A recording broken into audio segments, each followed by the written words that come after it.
तो welcome students, आपका बहुत बहुत स्वागत है हमारे YouTube channel study with engineers में। तो आज हम एक नई वीडियो लेकर आए हैं। तो इस वीडियो में हमने क्या करेंगे, जो हमारा रूल 4 है उसको डिस्कस करेंगे। उससे पहले हम ये जान लेते हैं कि रूल 4 यूज़ किस लिए करेंगे। हमने पिछली जो वीडियोज़ है उसमें पढ़ा है कि रूल 3 किस लिए अप्लाई करते हैं, कि जब रूल 1 और रूल 2 फेल हो जाते हैं तब हम रूल 3 अप्लाई करते हैं, जिसमें हम क्या निकालते हैं, ये चीज़ फाइंड करते हैं। अगर वो एफ ऑफ एक्स के इक्वल होता है तो हमारा इंटीग्रेटिंग फैक्टर क्या हो जाता है, ये चीज़ हो जाती है ना। तो अगर रूल 3 हमारा फेल कर जाता है, मीन्स कि जो हमारी ये वाली वैल्यू है वो अगर F of x function of x के इक्वल नहीं होती है ना, तो उस केस में हम क्या करते हैं, उस केस में हम रूल 4 पर जंप करते हैं। ठीक है, तो आओ देखते हैं रूल 4 में क्या होता है। अगर मैं यहाँ पर ये वाला क्वेश्चन चेक करके देखूँ तो देखो मेरा क्या आएगा, m d x plus n d y is equals to 0। अगर मैं यहाँ से del M over del Y की वैल्यू निकालूँ तो मेरा क्या आएगा, del M over del Y की वैल्यू। यहाँ पे मैंने एम की वैल्यू को कंपेयर करके फाइंड किया, जो कि मेरा आया ये plus Y cube plus Y square. अगर मैं इसका डेरिवेटिव फाइंड करूँ तो देखो मेरा क्या आता है, इस वाले टर्म में ये चीज़ क्या हो जाएगी, एज अ कांस्टेंट डेरिवेटिव से बाहर चली जाएगी, अंदर मेरे पास बचेगा वाई क्यूब ई वाई। अगर मैं इसका डेरिवेटिव फाइंड करूँ तो पावर आगे जंप हो जाएगी, पावर में से एक माइनस हो जाएगा, सेम चीज़ यहाँ पे होगी, पावर आगे आ जाएगी और पावर में से एक क्या हो जाएगा, माइनस हो जाएगा। अगर मैं इसकी वैल्यू फाइंड करूँ तो मेरे पास वैल्यू क्या आएगी, यहाँ पर डेरिवेटिव का u dot v rule apply होगा। मीन्स कि जब फर्स्ट जो होगा वो एज इट इज़ रहेगा तो derivative of second plus derivative of first का डेरिवेटिव और second term as it is.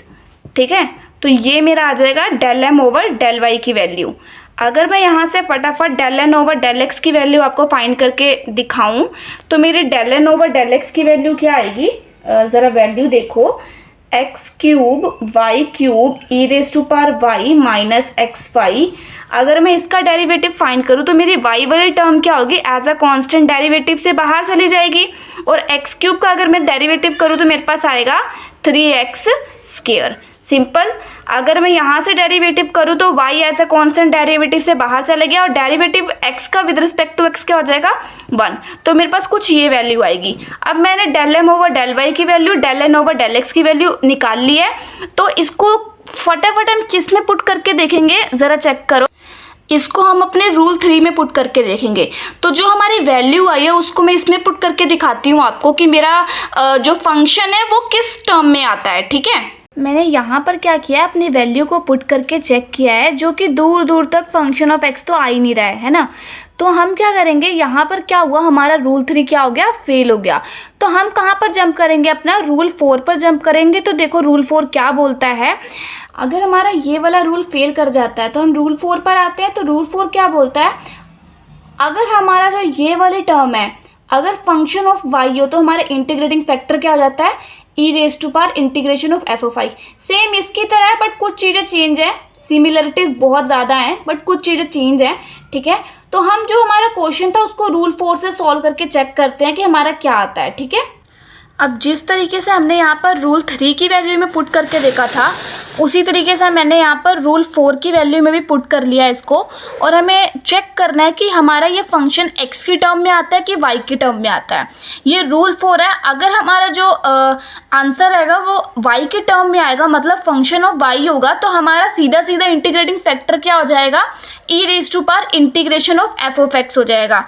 ठीक है, तो हम एक बार फाइंड करके चेक कर लेते हैं इसको कि हमारा क्या आता है वैल्यू। आप भी मेरे साथ एक बार सॉल्व करके चेक करो कि आपका क्या आता है।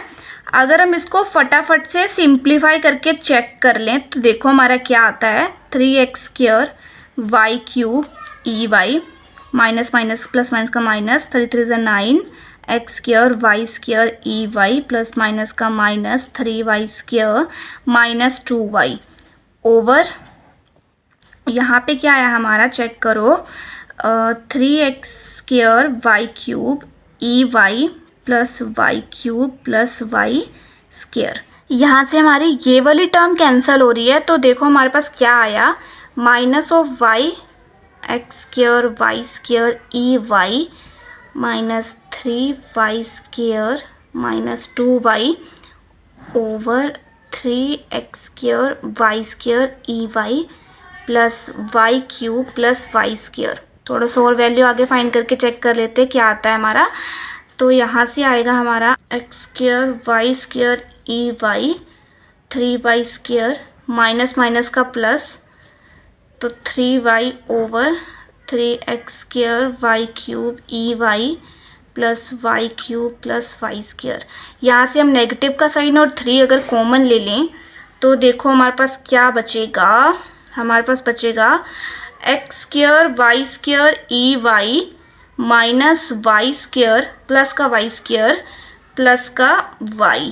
यहाँ से अगर मैं y कॉमन ले लूँ तो मेरा क्या बचेगा 3x² y² EY 3 नहीं बचेगा ना, शायद बचेगा, यहाँ पे बचेगा 3 प्लस y² प्लस y। तो यहाँ से ये कैंसिल हो गया, तो हमारे पास वैल्यू क्या आ रही है -3/y आ गया फंक्शन ऑफ y। जैसे ही हमारा फंक्शन ऑफ y आ गया तो हमें पता लग गया कि जो हमारा इंटीग्रेटिंग फैक्टर होगा वो क्या होगा e⁻∫ of f of y dy। अब इसकी वैल्यू फाइंड करो फटाफट। इसकी वैल्यू फाइंड करने के बाद इसको इक्वेशन से मल्टीप्लाई करो। इंटीग्रेटिंग फैक्टर की वैल्यू फाइंड कर लेते हैं, उसके बाद सारा काम आपको खुद करना है, ठीक है। यहाँ से अगर मैं इंटीग्रेटिंग फैक्टर की वैल्यू निकालूँ तो मेरा क्या आएगा इंटीग्रेटिंग फैक्टर की वैल्यू। यहाँ पे मैंने अपनी वैल्यू पुट करी dy, नेगेटिव साइन इंटीग्रेशन से बाहर निकाल लिया 1/y dy। इंटीग्रेशन 1/y का डायरेक्ट होता है log y नेगेटिव का जो ये नेगेटिव साइन होगा वो माइनस का 1 ना, पावर में चले गया इसके, हमारे पास आया -1। लॉग और ई से कैंसिल हो गया, बचा -y⁻⁻1। यहाँ से मेरे पास बचा 1/y। तो इंटीग्रेटिंग फैक्टर की वैल्यू आ गई हमारे पास 1/y। इस 1/y को क्या करो, जो हमारी गिवन इक्वेशन थी उससे मल्टीप्लाई करना है।